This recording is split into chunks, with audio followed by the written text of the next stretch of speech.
안녕하세요. 김동섭입니다. 미국 시장이 어제 휴장을 하고 이틀 만에 이제 개장을 했어요. 휴장 동안에 뭐 다우 선물이나 나스닥, S&P 500 뭐 이런 것들은 미리 선반영해서 0.8%, 0.9%까지 상승을 했었는데 막상 뚜껑을 열어보니까 다우는 소폭 상승하고 나스닥은 하락하면서 혼조세로 장을 마감합니다. 자, 시장에서 이제 변수가 된 것은 국채금리가 변수가 됩니다. 얼마 전에 국채금리 10년물이 1.20% 정도가 됐었거든요. 그래서 시장에서는 이 부분이 굉장히 예민해진 것 같습니다.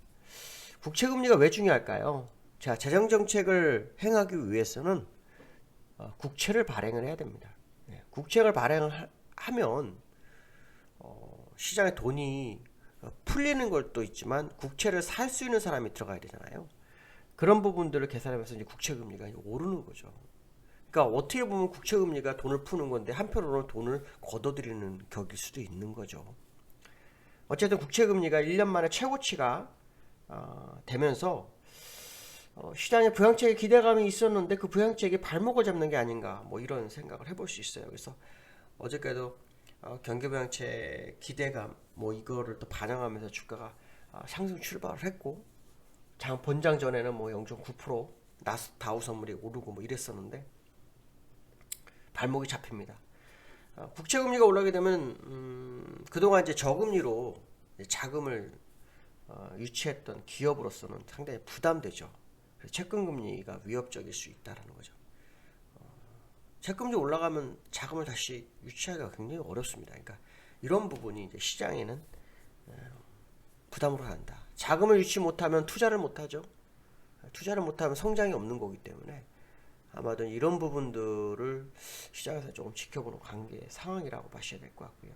10년물 국채가 어저께 9bp가 올라서요. 1.30%까지 올라서는 상황이었습니다. 순식간에 올랐죠. 30년물 같은 게 2.9009%. 그래서 1년 내 최고치를 기록하는 상황이 되어버렸습니다. 이것 때문에 그런가요? 빅스도 20%, 빅스도 20 정도를 넘기면 안 되는데 21로 다시 기어 올라오는 그런 상황이 발생했습니다. 향후 시장에서는 이 국채 금리를 어떤 식으로 해결할 건지가 굉장히 변수로 좀 작용하는 것 같고요. 그 상황이 연출된다면 미국 시장 약간 흔들릴 수 있는 소지가 있지 않을까. 근데 지표는 그나마 좀 나왔어요. 엠파이어 스테이트 지수 같은 경우에는 전월에 3.5였는데 12.1까지 올랐으니까요. 코로나가 맞나 싶기도 합니다. 그러니까 이거에는 분명 보이지 않는 어떤 것이 있는 거죠. 우리가 알지 못하는 상황이 있는 겁니다. 그래서 현재 상황의 모습을 보면은 시장이 강세 쪽으로 갈 것 같은 느낌이지만 그 안에서 지금 발목을 잡는 이슈들이 시장에 나오고 있다. 뭐 이렇게 보시면 될 것 같고요. 다우는 뭐 그대로입니다. 월봉 차트인데요. 자, 월봉 차트 상으로 보시면은 그대로 음봉 살짝 메워주는 모습입니다.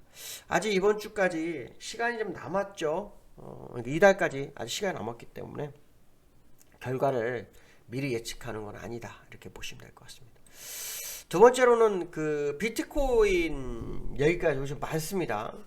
5만 불 넘었죠. 난리입니다. 어저께 아는 분하고 통화를 했는데 뭐 비트코인 투자 뭐 어쩌고 그래서 이게 뭔 소리야? 그래서 뭐 투자했어? 하고 제가 물어봤어요. 그랬더니 투자는 아니고 뭐 비트코인 관련 어떤 회사를 뭐 돈을 1,800만 원을 넣어서 한 달에 일주일에 90만 원인가요? 뭐 이렇게 받는데요. 그래서 원금 보장돼 뭔데? 그랬더니 원금 보장되는 게 아니고 돈을 받다가 원금이 다 받은 돈이 원금이 되면 그다음부터는 뭐 360만 원을 받는다 뭐 이런 식으로. 그래서 다단계 아니야? 라고 물어봤어요. 그랬더니 다단계라고 그러더라고요. 그래서 그런 거 하지 마십시오. 비트코인은 돈이 아니기 때문에 기득권 문제가 생기면 결국엔 비트코인 문제가 될 거예요 라고 했거든요. 근데 오늘 뉴스를 딱 보니까 누리엘 루빈이 뉴욕대 교수가 비트코인가 말도 안 된다 이런 얘기를 합니다. 결국은 최악의 버블이 오지 않냐 이런 얘기를 하는 거거든요. 그래서 여기서 핵심 뭐냐면 라가르드 총재가 역시 마찬가지를 합니다. 비트코인은 화폐가 아니다. 규제 필요하다. 여러분이 이거 생각을 해봐야 돼요. 라가르드가 누굽니까? 라가르드가 22 중앙은행 총재예요. 옐런은 누굽니까? 연준 총재를 걸친 미국 재무부 장관이. 이들이 규제의 필요성을 얘기를 하고 있어요. 그러니까 지금 테슬라나 이런 것들이 뭐 투자한 거에 대해서 너무 좋게 시장을 평가하는 거지, 사실은 이건 화폐가 아니라는 거죠.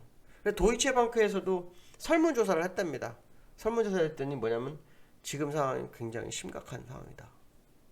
최악의 투기판이다. 뭐 이런 얘기를 하나 봅니다. 어쨌든 우리가 이걸 아셔야 된다. 이건 돈이 아니라는 거. 원자재는 남아서 원자재 값이 올라도 원자재의 실물은 남잖아요. 비트코인은 없어요.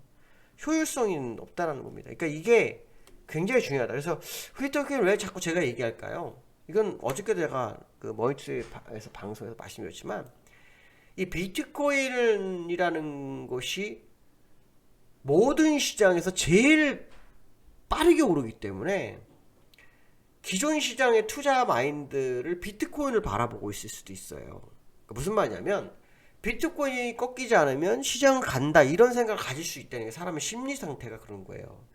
그거를 판단 기준으로 쓰는 건 나쁘지 않을 것 같아요. 그러니까 비트코인이 혹시 꺾이면 조심해야 된다는 거죠. 왜? 제일 가던 어떤 투자처가 무너지게 되면 기존의 투자처도 같이 무너질 확률이 높죠. 지금 기존의 투자처는 지금 10년물 뭐 국채금리 뭐 이런 걸로 지금 말이 막 오가잖아요. 그러니까 그런 상황 속에서 비트코인에 대해서 세계의 경제 수장 2명이서 이거 규제 필요해 얘기하고 있는데 모른다. 그럼 이거 가만 냅둘 것 같아요? 오르니까 올랐으니까 할 수 없다. 비트코인을 화폐로 인정하자. 이럴 것 같습니까? 절대 그런 일 없어요. 그들이 어떤 사람들인데요. 결국 돈은 권력의 중심이 돈입니다. 권력을 뺏기는 건데 그걸 뺏기겠습니까? 저는 그렇지 않을 거라고 판단하고 있습니다. 결론적으로 말하면 비트코인 한 번 무너지면 되돌아가지 못할 수 있다는 생각 한번 해봐야 할 필요가 있습니다.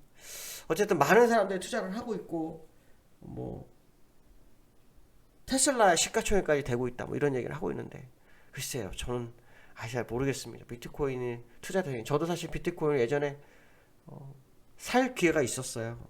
무진장 많이. 쌌거든요. 거래가 안 돼, 뭐 1,000원? 우리 1달러도 안 되는 그 시절이 있었어요. 근데 그때 제가 생각했던 거는 이게 화폐 가능성이 있겠냐, 중앙은행이 만들지 않은 지폐인데 화폐인데 가능하겠냐, 이 생각을 많이 했었거든요. 지금도 역시 그거에 대한 변함이 없어요. 언젠가는 전자화폐는 분명히 쓰일 건데 그 주체가 누구냐의 싸움이 아니겠냐.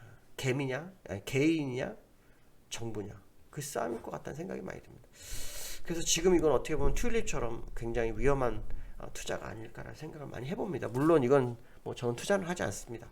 근데 여러분들 입장에서는 한번 판단해 볼 필요성이 있다. 근데 저는 이거를 주식과 연계해서 투자의 측정도, 이 정도로 해석해 보면 답이 나오지 않을까, 이런 생각이 들고 있습니다. 세 번째로는 거래대금 예탁금 감소가 지금 시장에 좀 문제가 되고 있는 것 같습니다. 연초에 거래대금이 약 26조 정도 됐던 걸로 나오고 있는데 지금 약 16조로 급감을 했고요. 예탁금은 그래도 아직도 64조나 됩니다. 10조가 줄었어요. 10조 줄어는 64조가 됐습니다. 만약 쿠팡이 우리나라 상장했다면 예탁금이 또 엄청 늘었을 텐데, 쿠팡이 뭐 미국에서 상장하는 바람에 예탁금들 기회를 놓친 거죠. 어쨌든 예탁금과 거래가 대금이 감소는 시장의 투자자들이 조금 떠났다라는 걸 암시하는 부분이 있을 수 있습니다. 그 얘기는 무슨 말이냐면 떠나고 있는 사람들이 좀 나왔다는 것은 변동성이 한번 아래쪽으로 크게 터지면 추가로 떠날 사람이 상당히 나올 수 있다는 것을 의미하기도 하죠. 그 부분도 한번 생각해 봐야 되겠습니다. 그 다음에 원달러가 채권금리 영향인가요? 국채금리 영향인지 모르겠지만 원달러가 올랐어요. 야간에 1107원 60전, 그러니까 한 7원 60전 정도가 올랐습니다. 요 근래 원달러가 급격하게 하락해가지고 시장에 문제가 좀 되고 있었는데, 저는 원달러가 다시 올라서는 모습이 관측됐어요. 오늘 우리나라 시장에 그 영향 충분히 있을 거라고 판단하는데요. 그렇다면 결국 요즘 들어온 외국인 한 1조 8천억 원 도대체 뭐냐라는 판단을 내려봐야 됩니다. 원달러가 추세적 하락이지 않고는 들어올 이유가 없는 거거든요. 근데 미국이 또 다시 원달러가 오르는 상황이다. 그럼 여기안이라서는 올랐어요. 그렇다면 이 부분을 좀 생각해 볼 수는 있겠죠. 이 원달러 같은 경우에도 지금 여기 이 일봉에서 저는 이게 진짜 의미가 크다고 보는데, 이 거래를 오랫동안 했던 누군가가 3일 만에 4일 만에 내줬거든요. 근데 여기에서는 다시 올라섰어요. 여기서는 어저께 본장에서 1100원 10전에 끝났는데 여기에선 1107원 60전에 끝났어요. 요게 오늘 시장 반영을 어떻게 하는지 한번 지켜볼 필요성이 있다라고 말씀드리고 싶습니다. 오늘 벌써 수요일입니다. 오늘도 즐거운 하루 되시고 승리한 하루 되시기 바라겠습니다. 감사합니다.